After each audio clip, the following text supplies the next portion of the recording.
Hey Fred, how are you? Doing really well. How about you, Ray? Doing great. Thanks for being with us tonight. Annie, Pleasure. why don't you get us going here? Yes, so welcome everybody. It's good to see so many people here tonight. Um, you have joined the HFEU speaker series, and this is number 40. We started doing this at the beginning of COVID as a way of getting and continuing the work that we do. HFEU has 3 parts to our mission: education, cooperation, and legislation. And this is really part of our education series for continuing education for farmers, for anybody that likes food, anybody that's interested in making sure that Hawaii continues to grow good food for everybody. And I wanted to introduce, this is being hosted by HFEU Kawaii chapter. I am Annie Bruch. I am the president of HFEU right now. Our president, Vincent Mina, has resigned, and we will be electing a new president in December 3rd through 5th. We're going to be having a convention. You're all invited. This is going to be on Maui. And, oops, good, it's being live streamed. Got it. Yeah, we welcome you to come. Again, this will be December 3rd. So HFU Kauai has a great president. His name is Ray Maki, and he will be taking it from here. Aloha, everybody. Thank you, Annie. It's great to be working with such a great team. Annie also lives on Kauai, so even though she's the statewide president, we're proud to have her here as a Kauai member too. And so the topic tonight is Fred Kaua, or the speaker tonight is Fred Kaua. He'll be discussing Kauai coffee's transition from conventional practices into more regenerative practices. And so we have a number of questions for you, Fred, but I understand you have a presentation for us tonight that you'd like to start out with, maybe? Couple slides, if you guys can bring them up. It's kind of an overview of our company, and it also has an overview of some of the sustainability certifications that we're carrying and what they mean. Coming right up.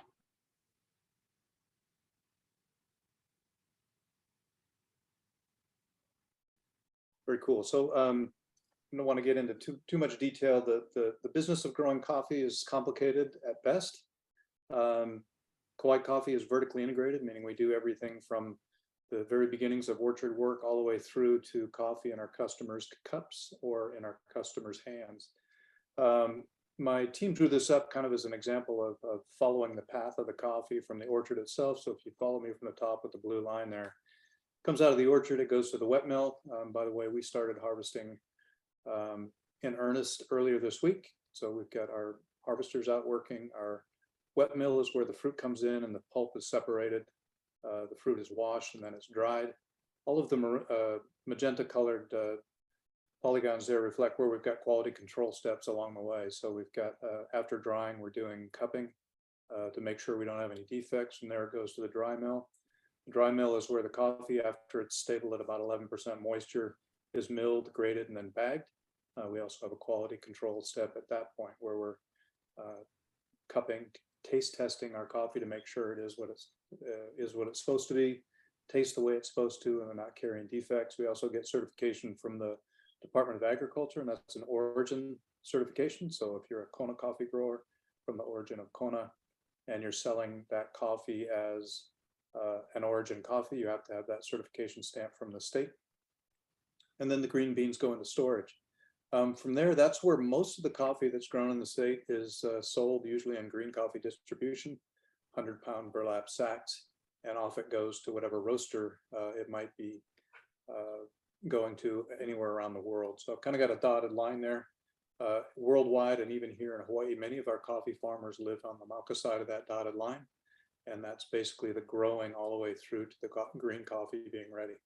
At that point, You may be your own roaster, in which case I am. So much of my green comes back to my roast plant. From there, it goes through roasting and packaging. We have a food safety certified facility. Anybody that's selling into any kind of a retail establishment nowadays has to have that food safety criteria. Another cupping and quality control step. So we actually do sampling from within our packaged goods to make sure that if we do have a problem and we have to do a recall, we can do that. And everything associated with the production of food, in this case, roasted coffee, going to a customer has to be certified. Goes to our finished goods warehouse. From there, it goes out into roasted coffee distribution. And for us here at Kauai Coffee, I have 4 roasted coffee sales channels. So one is area business. That's coffee that goes to supermarkets, convenience stores, Costco's, things like that. For us, it goes to our distributors on each of the islands and then into the retail stores. Some of you may have been to our Kauai Coffee Visitor Center. Very privileged to host a group from HFUU Kauai at our visitor center last week. We had a great walking tour and asked a lot of good questions and got to know each other and ate some really good food. So thank you for coming to visit us at our visitor center. We're one of the larger agritourism venues in the state. We sell, we host anywhere between 600 to 800 guests a day. We also sell via online for e-commerce. 200 to 300 orders going out our doors every day. And that's going to customers all over, consumers all over the mainland US mainly, but we also sell internationally. And then we do a small amount of coffee that's sold into hotels and restaurants, primarily where it's served, and primarily it's here on Kauai. We don't have the logistics to make that work on other islands. So a high level overview, this is vertical integration for the most part. Some of my green coffee goes to the mainland in containers. It's sold to other roasters. But about 40% of everything we grow, we roast and sell through these channels. So really quickly, that's the high level view of our business. Hopefully that helps. Bring the next slide up.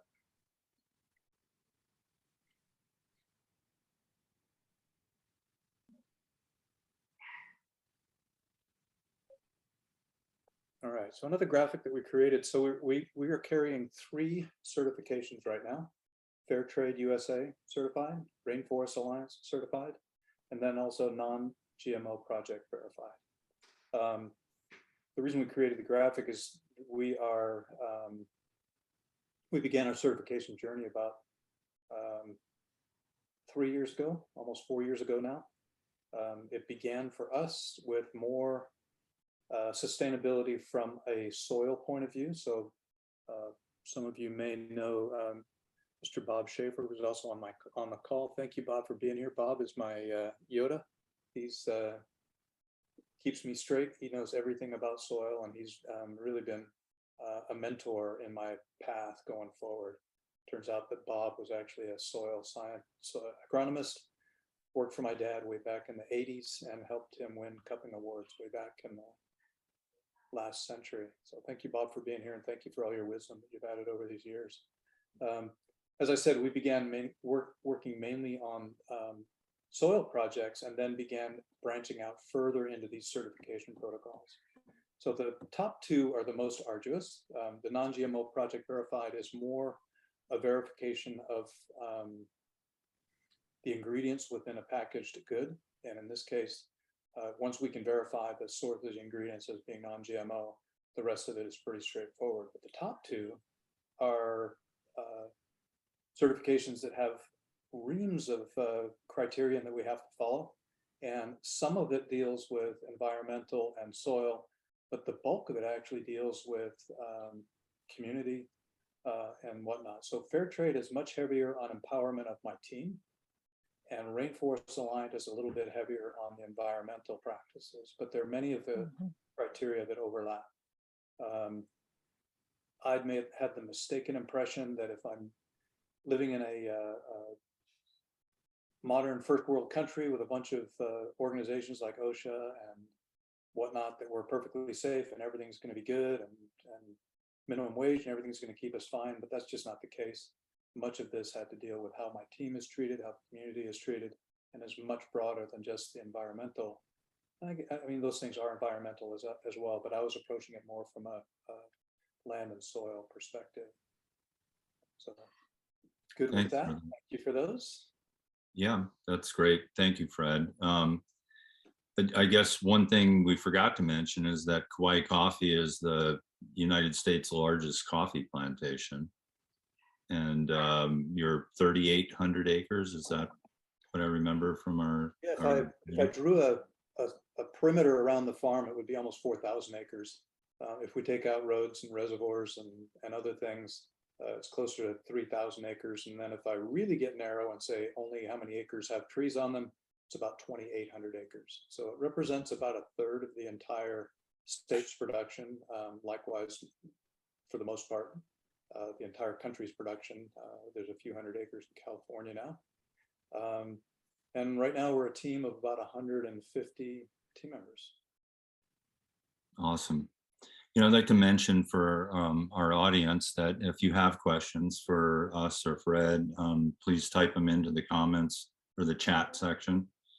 And I have a number of questions here, Fred. I just want to take you back to day one, coming in as general manager. What was the first problem that you felt like you really needed to deal with in the transition from the old regime into, you know, a new way of managing the plantation? I actually remember the day well. I showed up with an agenda. My agenda was not to have an agenda. I asked for about the first 2 weeks I was there, everybody I met, introduced myself and said, if you could fix one problem in the company, what would you fix? I think the far and away winner was communication. So that told me a little bit about the company that I was coming into. And the second one was actually Mauna Loa vine. So if anybody here on Kauai or in some of the other islands is familiar with the dreaded, I can't think of the scientific name. It's Carnivalis. No, the Carnivala bean. Like Yeah, everybody knows it as the big bean that's, yeah. you know, about this big on the vine. Yeah, it's kind of like Little Shop of Horrors. This thing will grow up and eat a tree in about 6 months. And because we do things mechanically, it's very dangerous for mechanical operations. And the little seed pods that Ray just referenced spit out little beans that are exactly the size of coffee. And if you get some in your coffee, it taints an entire batch. So really a nasty thing. And came to learn very quickly that some of the problems that we were having with vine infestation had to do with soil. So communication, Mauna Loa vine, and the other was just poor quality. So I came to Kauai coffee from Kona, not directly. I did a stint as an infrared engineer doing engineering research for a few years, mainly on the technology side.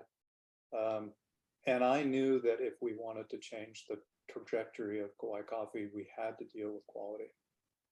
So I began benchmarking the best farms in Kona and started looking back to see where the winners were coming from and what they had in common. And believe it or not, Bob Schaefer was the element in common. He was the agronomist that was actually helping some of these farms produce award-winning coffee. So I reached out to Bob probably 3 months after I took over and began crafting a path forward. But I did run into resistance. The resistance was in the form of, well, why should we do that? What are we doing wrong? Why would you want to spend the money to change our operations? So a little bit of corporate inertia to overcome.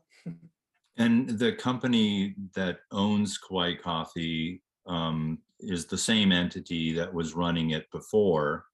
Correct. And could you explain to us a little bit about who they are and what? I think you've come in to really kind of shift the image and, you know, the quality of the brand, you know, and then, you know, like realizing that these management practices that are regenerative are part of that. Could you tell us a little bit about the corporate ownership of the company and their vision and the brand itself?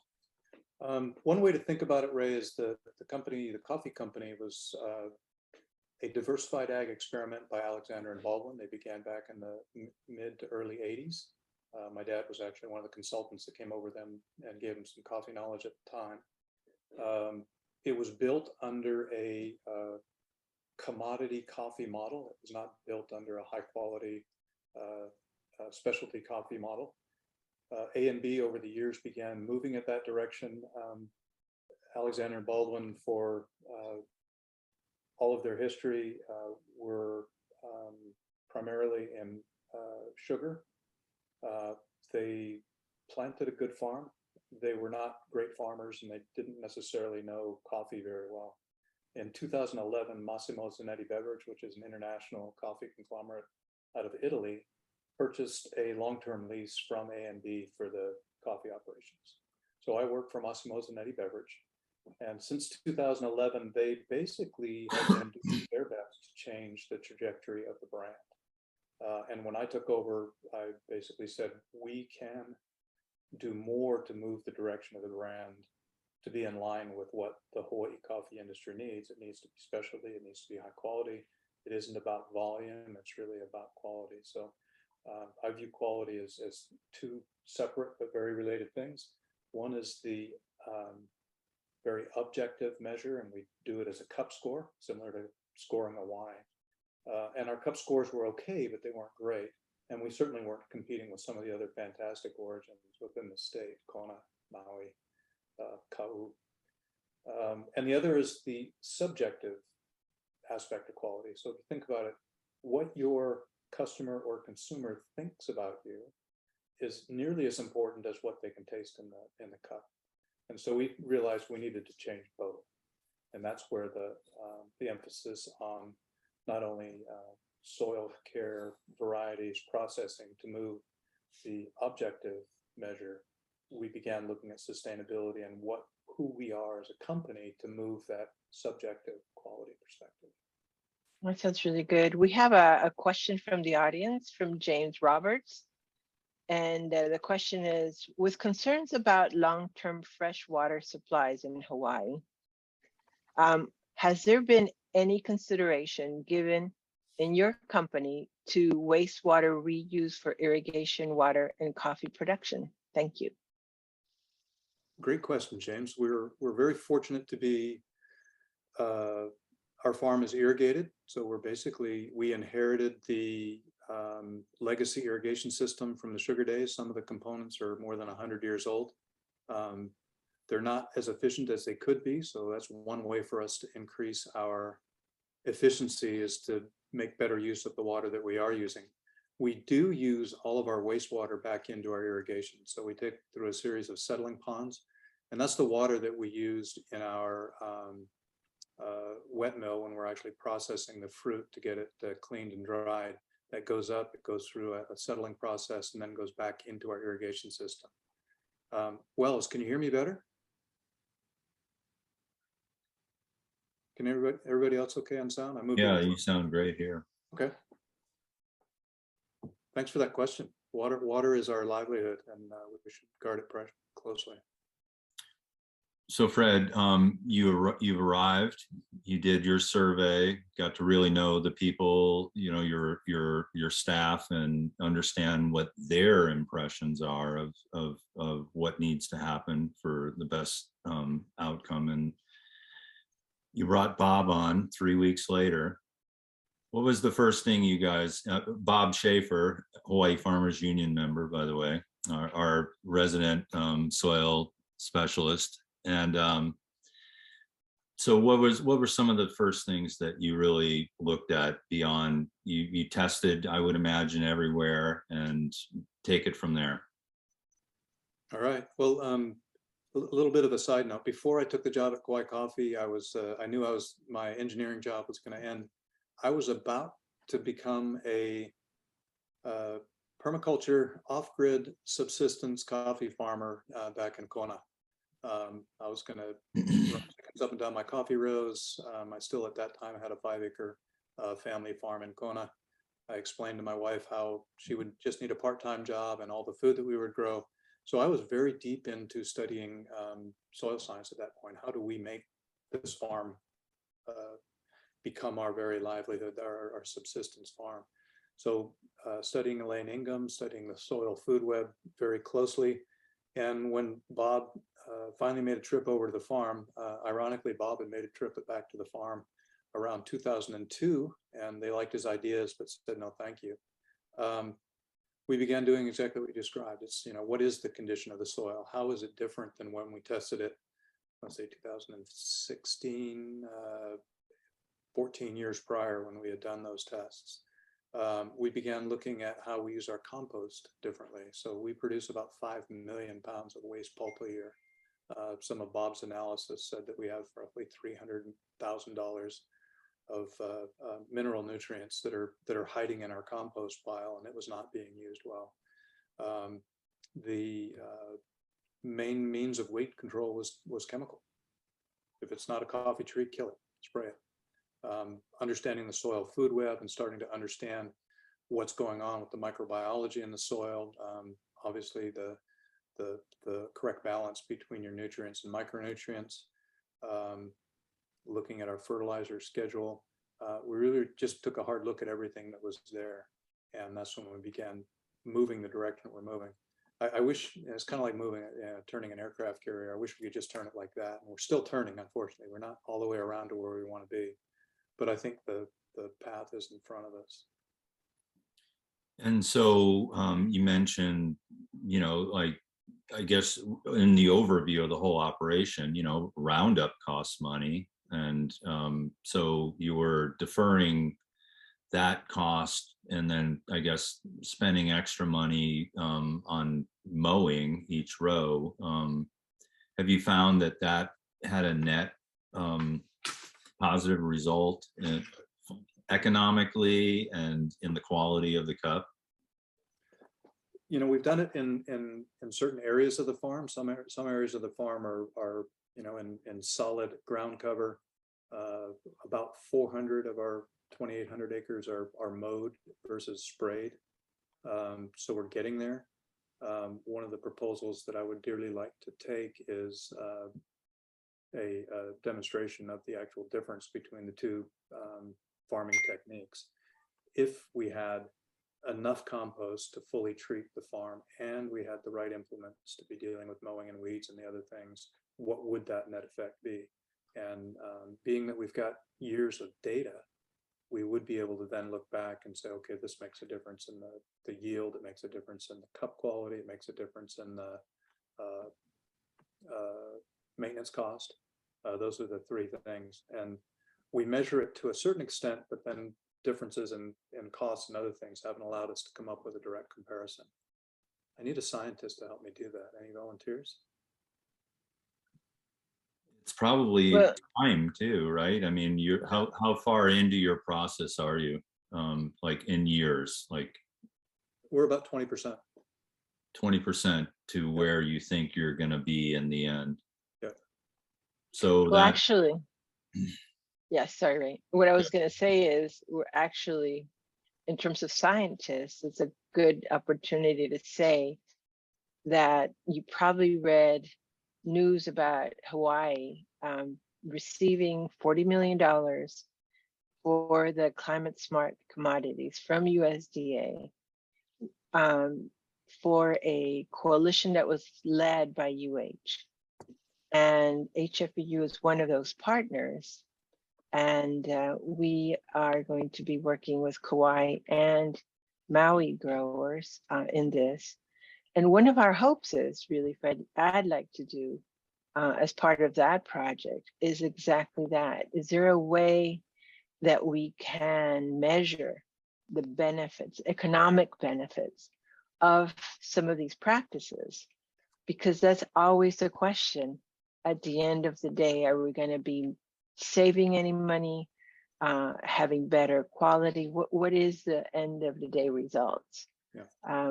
And I'm hoping that at the end of this project, we will have more of those answers. Yeah, we had put in for a soil quality initiative grant almost 2 years ago, very similar to some of the components that we put in this time. And it would have done exactly that. It would have been a demonstration. Part of the reason that it's important, it isn't just important for me to get my practices down right. If we can show that these practices have a demonstrated economic quality and yield benefit, those are the things that other farmers should be able to say, there's the proof, I don't want to do it. Very similar to what I ran into when I came into Kauai coffee. Why are we going to do that? prove to me that what you're proposing has any benefit. And so I was going on my gut and my heart at that point. Love to have the empirical data. Well, that takes time. I mean, you're gathering that information in the current moment that'll, make that a compelling case later, probably. But can I ask you, you said 400 acres of the plantation is in a permanent ground cover. What is that ground cover?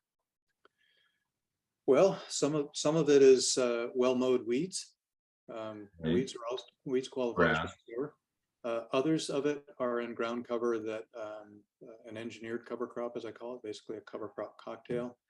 Some of the things that Bob had suggested to us over the years, and very carefully choosing which varieties of whether it's perennial grasses, nitrogen fixing legumes, or deep boring forbs. Some of those aren't permanent, by the way. You're gonna have to sow them seasonally. And we're basically working our cover crop sowing into our pruning profile. So when I prune the trees back by block, I actually go in and do the sowing of cover crop. And then when I come back 4 to 5 years later, I'll do it again. So it's a cyclical approach. So that's a drilled seed down the aisle. Either drilled seed or sowed into furrows. And as far as the maintenance, has that resulted in an increase in maintenance staff for you, Fred? Initially, it's additive. We're not really seeing any savings in terms of maintenance. I believe in the long term, as we begin to see healthier soils, lower maintenance conditions, meaning we can mow instead of spray. The purchasing of better implements, the implements that allow us to mow closer to the tree and use less herbicide. I actually believe that if we get it down to the point where it is truly low maintenance, as our costs begin to balance, you could even go to a organic herbicide at the bases of the trees, coupled with the mechanical weed control that would get us closer to where we need to be. We have we have two questions. One is, could you speak a bit about your process pertaining to the settling ponds? Sure, happy to do it. I'm not a wastewater engineer, so I'll do my very best.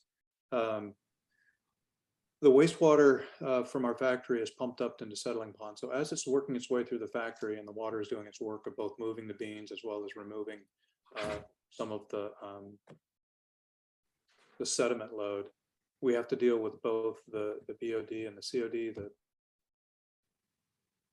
Somebody can help me on what those mean, but basically we're making sure that the loading of the water is reduced.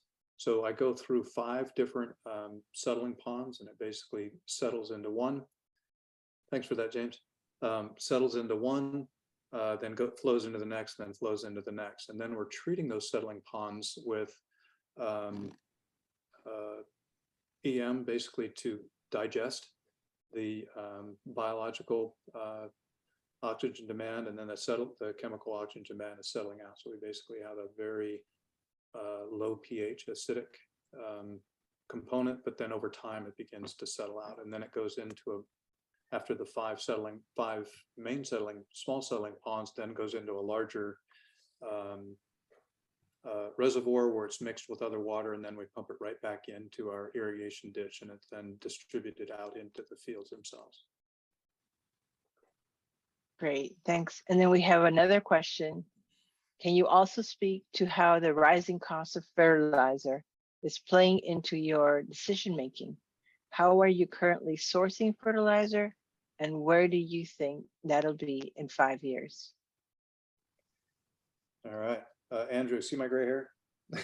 Where a lot of that's coming from. Yeah, certainly what's going on worldwide and the cost of fertilizer is a big deal. It is affecting our decision making. We're actually for now accepting that fertilizer cost is likely to rise. Speaking of grants, I know there's a fertilizer replacement grant that's out there. I don't know that I've got time to turn fast enough, but that's something that we're very interested in. One of the things that I've got in my favor, some would call it a hindrance, but one of the things that I've got in my favor is size. So I've got fairly good buying power based on the number of acres that I'm using. But supply chain issues have been dogging us for the last 2 years. You know, we don't know when our next load of fertilizer is going to show up. And when we do get it, we need to make sure that we're buying a lot of it so that I can stockpile it if I need to. I think 5 years from now, I really want to see my fertilizer use drop as much as 60 to 70%. That's impressive. Yep.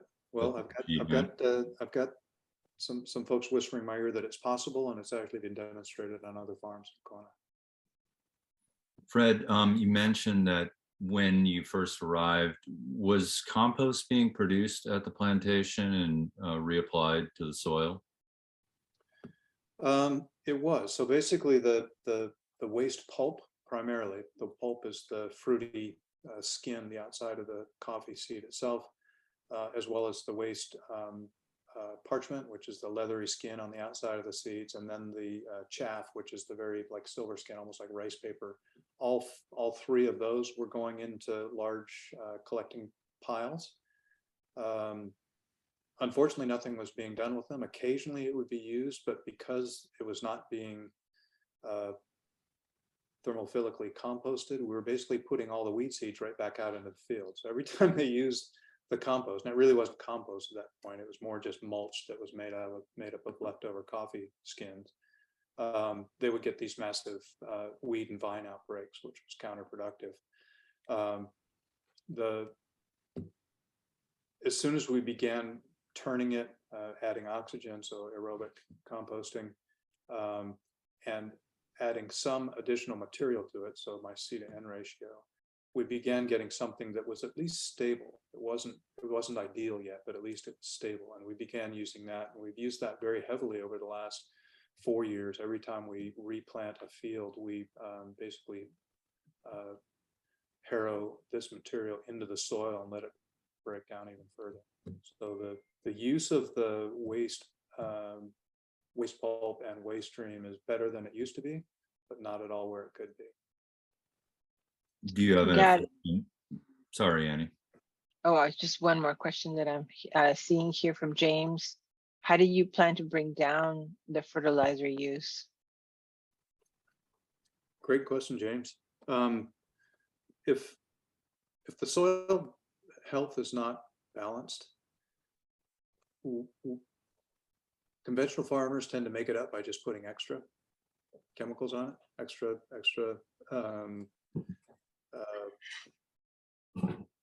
nitrogen, extra potassium, whatever else might be there.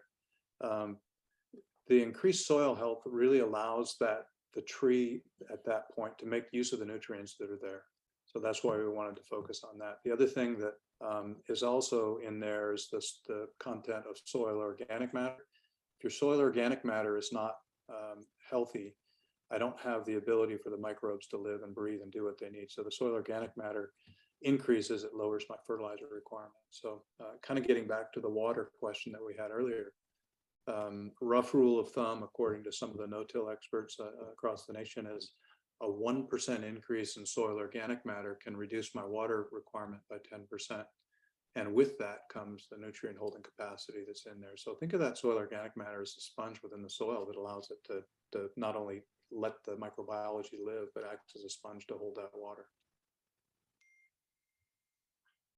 And you mentioned that previously the parchment wasn't really being utilized, but you've estimated that the nutrient value in that compost material is a $300,000 input saving.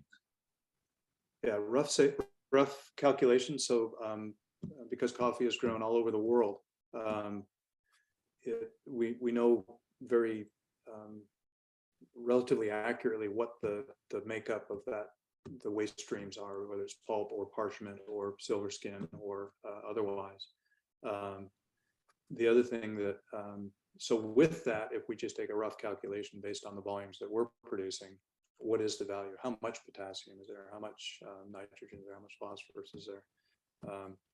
And then even some of the older material that had been sitting in piles for years was folded into that. I use that just as a rule of thumb for my head. If I could make best use of this, what could I reduce on my fertilizer purchase cost? But it isn't just one for one. I'm not going to reduce my increase my compost use and decrease my fertilizer use. It's all the other things that are actually synergistic: soil organic matter, microbiology, the mycorrhiza, just the overall vigor of the trees that's associated with soil health. If you could pick one element or cation that would be available to you, that we could maybe produce here on island, what would it be? One element, what was the next? Well, element or cation, what do you think is the most essential chemical constituent for soil health that we lack here, that we couldn't produce here? I know for us, it's getting our calcium balance right. So where do I find the right calcium source to get my calcium balance right? And then the phosphate and the potassium from compost, which again, you have to be composting well to get that. I don't view compost as a direct replacement for fertilizer. Compost is truly an inoculant with all of the things and the microbiology that we will be adding to the soil, but there is phosphate and potassium in the compost itself. So that's my 1-2 punch. I got to go calcium first, get that right, and then everything else gets easier. But you have to add some nitrogen for your carbon nitrogen ratio to really get that going, right? Yeah. Well, my waste pulp is heavy on the N and light on the C. So for my waste stream, I actually need more green waste to add to it to get me closer to that balance. And so in the crops that we saw, the rows are pruned, and all that pruned material is reapplied to the general area around the plant. Have you, and with your composting program, have you noticed a change in the background organic matter levels in your soil?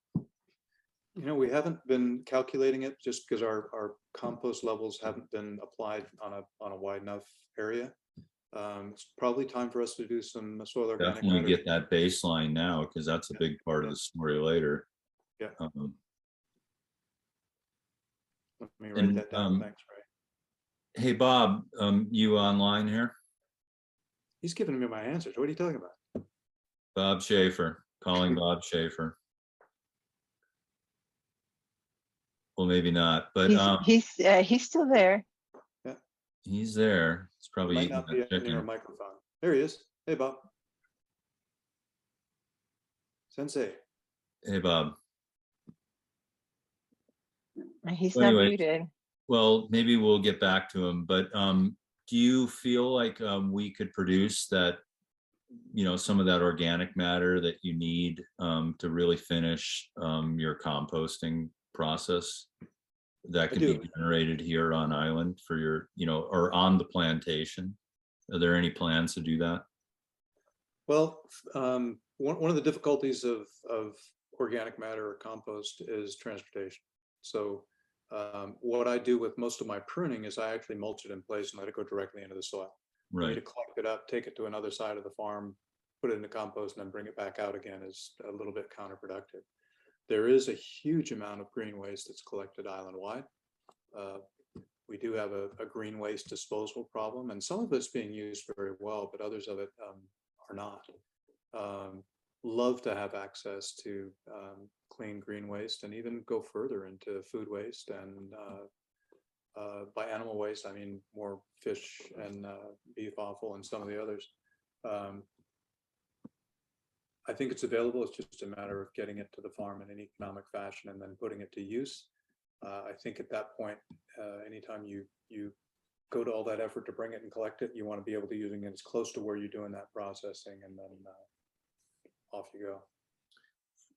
Fred, in regards to water usage, right now, and basically, I think I'm inferring that you would apply fertilizer through the irrigation system as well, right? Our primary means. Our primary means is a liquid fertilizer goes in at the filter station, so we actually fertigate roughly 50 acres at a time, and it's very efficient. My fertilizer budget is quite large, but my labor budget for fertilizer is one person. That's incredible. Good job there. We've got a question coming in. How do you best manage the consistent Guinea grass and weed pressure that tends to take over fields on such a large scale? Great question. Guinea grass is a very effective cover crop, almost too effective. If I had a way to keep it mowed on a regular basis, meaning it was cheaper for me to mow, I would almost use Guinea grass. In fact, Guinea grass historically, even in some of the Kona orchards back into the 50s, was used as that crop between there.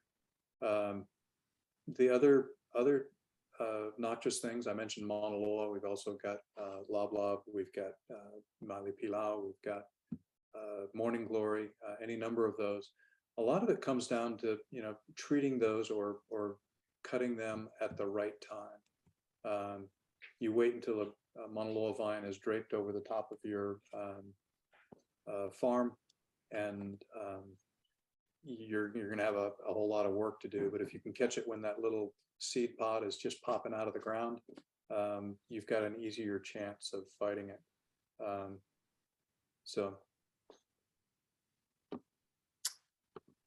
There's another question here. What are the macronutrient concentrations in your irrigation water? James, I don't know the answer to that. You mean the water is primarily from hydroelectric reservoir above the farm. It's fairly clean. I don't have a lot of salinity or other types of things. So it's, and I'm not sure what you mean by the other macronutrients. I think he's implying, what are the other, meaning, sorry, I mean after the fertilizer is added. Oh, okay. Yeah, so it depends on the time of year. So typically it'll be a nitrogen with something else added. So maybe a nitrogen with some extra calcium or phosphate. The fruit requires different loading at different times of the year. I would love to get so far along that we are applying a different set of fertilizer when the vegetative growth is happening. So we prune in blocks. So we basically drop the entire canopy for 100 acres at a time, and then it all comes up together. And so for the first year of that field's production, it's growing leaves and wood, not fruit itself. And then once the tree is laden with wood, then we adjust the balance, or with fruit, and we're having to adjust that balance. A lot of it's driven by the time of year. So when we're flowering, it's got a different requirement. I'm not nearly as fluent in nutrients as I am in soil, although they're very related. Have you noticed a difference in the complexion of the weeds since you've begun to, apply the minerals and the balance that really brings a healthier soil? Well, in the areas where we get it right, and we're able to do it right, not just for 1 year, but year after year, the result can be fairly dramatic. So we, if you think back to that first slide that I put up, we trace everything about that farm from the field all the way through to the end product. So the traceability, that's one of the components of the certification requirements, are there. So we know what our yields are by field, by block. We know what it does year to year in cycles based on what's going on within those fields. Some fields are better than others, and a lot of that's based on either soil condition or previous condition of the soil. And some of those fields are always historically high. We also have 7 main varieties that we grow on the farm, and those 7 main varieties have different yield characteristics associated with that. So. Fred, do you want to talk a little bit about the coffee borer and, how managing a pest like that might be affected by regenerative practices? Yeah, coffee berry borer was discovered in Kona around 2010, I believe. And so Kona had it for nearly 10 years before it showed up here, began moving to other islands. Coffee berry borer is a little tiny pest that bores into the tip of the bean and lives its entire life cycle shielded inside the bean. There are no chemicals that you're able to get into that Trojan horse. The only time that you can have an effect on the coffee berry borer is as the borer are hatching and then moving to a new bean to do a 2 or 3 day bore and then disappear again for their gestation cycle. It's a the Bavara bassiana is a fungus that we're able to put onto the trees, and it actually will sit on the beans themselves, on the foliage itself, and if that fungus gets onto the exoskeleton of the CVB, it can be fought. Much of the CVB battle goes on with backpack sprayers and other things, very labor and hand intensive. We're fortunate that we can move up and down our rows with a larger sprayer and affect a larger amount. Most farms, especially in Kona, Maui, et cetera, have shown that if you're doing the right practices to fight the CVB, you can keep the infestation down to around less than 10%. Like to do what I can to keep it at that level and then use all these other practices to make up for it with good soil and better yields. Thank you. So we have one last question here, and then we'll start to close. Fred, could you talk a little bit about switching out older implements and what you found to work well? I heard you talk about field prep with a harrow, perhaps instead of a tiller. What did you have to replace? I find a lot of wasted time on the farm comes from the wrong tools, even junk whip line. Hey, Dad. That's so cool, Ray. Yeah, and not only switching implements, but also switching mindsets. We've got folks that for their entire adult life were, spraying stuff out of the back of tractors, and they don't want to lose their job to mowing. There are a lot of really good implements that are out there. Come February, I hope to be over in California at the World Ag Expo. I think we have a tremendous amount to be learned from other fruit growers across the nation, vintners who are dealing with herbicide use and implement use, and there's some really good implements that are out there. I'm not comfortable that we've satisfied that yet. There's still a lot for us to learn. Innovation comes from people recognizing you've got a problem. Wisdom is learning from other people solving their problems, and that's where I hope to be going. We're not there yet. We've tried a couple different things in a couple different areas, different ways for us to put the seed in, different ways for us to prepare the soil in advance of planting. Tremendous amount of work that we can be doing on the nursery side to make sure that the trees that we put out are what we need to be putting out. Capital investment, especially when you start talking about tractors and implements, becomes a big deal. But for the most part, the company and the parent company understand the route that we're on. They understand the mission we're undertaking, and they're giving us the latitude to go do some of the things we need. As a tenant on a leased acreage, I'm hoping that when I get my renewed lease, that we will go into a very aggressive recapitalization program that isn't just looking at factory equipment and other kinds of things, but really how do we retool ourselves to do the things that we want to do going forward, really achieving that synergy associated with a really well laid out farm management plan. It isn't just attacking problems with the best tools, it's having a synergistic farm management plan. Fred, I have one last question. What is the average lifetime of a commercial coffee tree in Hawaii? Oh, well, that could be really long. It could be in the above 100 years. There are many trees in Kona that are that old, especially some of the first Typica plantings that came in the 1890s. I believe that in my mechanically pruned and harvested field. My trees have already passed their peak and they're beginning to decline. And I think the maximum lifespan for ours is only going to be about 60 years. 60. So I'm halfway there. I'm passing midlife. Because I notice a lot of trees in the row, you know, you get a run of like 5 or 6 beautiful hedge trees, and then you get some stragglers, you know, here and there in the row. What do you attribute that to generally? I think it's a combination. Even when the fields were planted originally, some of the seedlings might not have been strong, and they might have been, you know, early attrition might have caused that. The other thing is we've got mechanical operations, whether it's pruning or harvesting or other things that can scrub the side of a tree and cause it damage, or push it to the point where the roots are damaged and they never quite recover. And then we've had other cases where after pruning, scale outbreaks would kill 10, 20, 30 acres at a time of young seedlings coming back up. So all 3 of those things combined. So one of the first things I started doing with drones is counting my voids. What percentage of my field is missing? And I got good at it for a while, and then I was scared to look any further. So. Wow, this has been a wonderful conversation.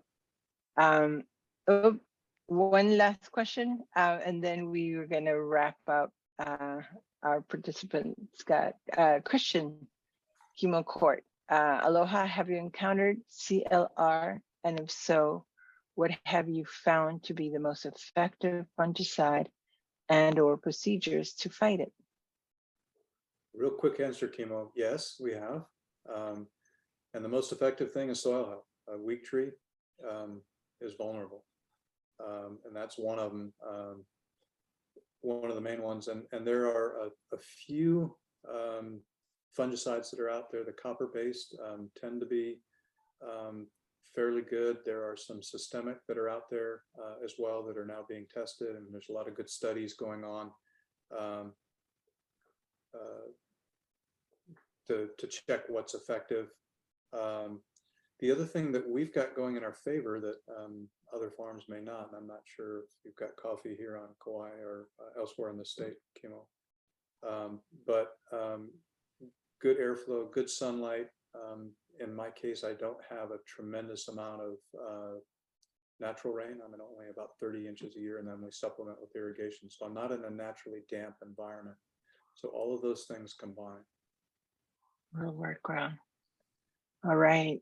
Well, I want to thank everybody for staying with us during this conversation. I really want to thank you, Fred, for not only hosting the HFEU Kauai chapter, but also to be the key speaker for today's 40th speaker series. Thank you so much. I'm so happy to do it. I'm just thankful that I had my sensei on the call with me. Bob, thank you for everything you do. Anybody looking for a good agronomist, Bob is tremendous. I think he was here on Kauai yesterday. He didn't. He was, yeah. He doesn't call anybody when he's here. He texted me once or twice. Can I finish with just a real quick? Please. Comment? Yes, of course. We've got such an amazing, resilient and diverse group of farmers across the state. I happened to get the Kauai coffee kind of on the heels of the 2491 debates, and there was a lot of division within the ag community, the county in general at that point. And I'm really happy to see, the ability to share stories and swap ideas and realize that we all have things to learn from everybody we come in contact with. So I'm encouraged to see some of the direction that our ag community is going. I'm encouraged that there are good solutions that are coming forward, and just really encourage everybody to continue to work together. Thank you for that, Fred. At HFUU, like we don't make people wrong, for their practices. And, I think you're really a great representative for a corporate plantation model of growing, and recognizing that, you know, all the certifications that you went for, the human element, the community, it's our brand. You know, we're the Kawaii brand, and you know, you're the flagship for that in the coffee world. But you know, it takes reaching across the aisle really to understand each person's perspective. And you know, farming's not easy, and chemicals have always been an easy solution to that. And thanks for recognizing that it's not all about that, and it's an investment in time. It's not an expense, it's an investment. So thank you for being such a great representative here on Kauai. You're also on the board of Ag, representing the island, and thank you for doing that work too. Yep. A little bit of the coffee expertise on the board of Ag, and just I love being on Kauai. Love being here in the state of Hawaii. I'm, you know, 6th generation Kama'aina, and have that sense of place, and that's so important for us who are blessed to live here, is to take good care of it. That's right. That's right. That's a perfect way to leave this. Thank you so much, everybody. And we'll see you at the 41 speaker series. And that will be, Janine, when is the next one happening?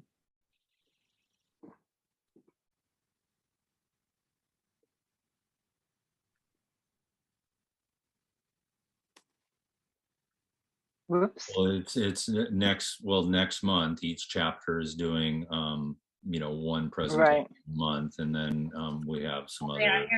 Sorry, here we go. We had some rescheduling going on, so apologies. But we have the Molokai chapter on November 9th. And then we'll also actually have an extra speaker in November on the 16th from the Waianae chapter. And we're going to be talking about fertilizers. And then December 14th will be the Mauna Kahalavai chapter. So all right.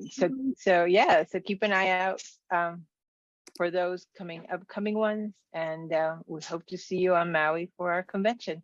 Thanks so much, everybody. Aloha. All right. Aloha.